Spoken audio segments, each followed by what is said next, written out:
వృశ్చిక లగ్నము వృశ్చిక రాశి వృశ్చికం వారి కనుక చూసుకున్నట్లయితే మీ యొక్క రాశ్యాధిపతి శత్రుక్షేత్రమైనటువంటి అష్టమ స్థానంలో ఉన్నాడు కాబట్టి ఉన్న ప్రాంతం నుంచి ఎక్కడికో వేరే ప్రాంతానికి వెళ్ళడం అనేటువంటిది సూచిస్తుంది. అలాగే ఇక్కడ ధన సంబంధించినటువంటి విషయంలో ఒకే రంగాలకు సంబంధించింది కాకుండా అనేక రంగాల ద్వారా అనేక పనుల ద్వారా కొంత మీకు ధనయోగం అనేటువంటిది ఉంది.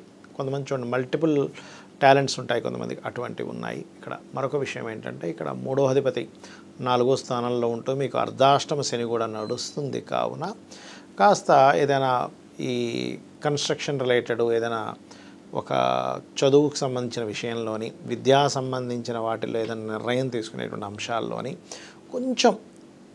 కొంత లేట్ అవ్వడం ఇట్లాంటివి చూపిస్తున్నాయి.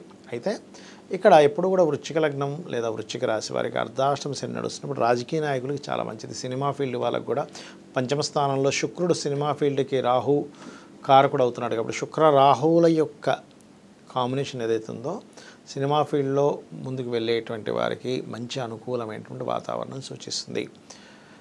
సెక్యూరిటీ రిలేటెడ్, అది సాఫ్ట్వేర్ రిలేటెడ్ సెక్యూరిటీ కావచ్చు, ఇంకేదైనా కావచ్చు, ఆ యొక్క రిలేటెడ్ రంగాల్లో ఉండేటువంటి వారికి ఉద్యోగ అవకాశాలు చాలా చక్కగా రానున్నాయి. ఇష్టపడిన వారిని వివాహం చేసుకోవాలనే ప్రయత్నం మీకు ఫలిస్తుందని చెప్పుకోవచ్చు. సాఫ్ట్వేర్ రంగాలు, కెమికల్ రంగాల్లో ఉండేటువంటి వారికి ఆ బిజినెస్లో డెవలప్మెంట్స్ అనేటువంటివి ఉంటాయి. ఇక మీరు నిత్యము చేయవలసిన దేవతారాధన దుర్గా మరియు దత్తాత్రేయుని యొక్క ఆరాధన చేయండి, అన్ని విధాలా బాగుంటుంది.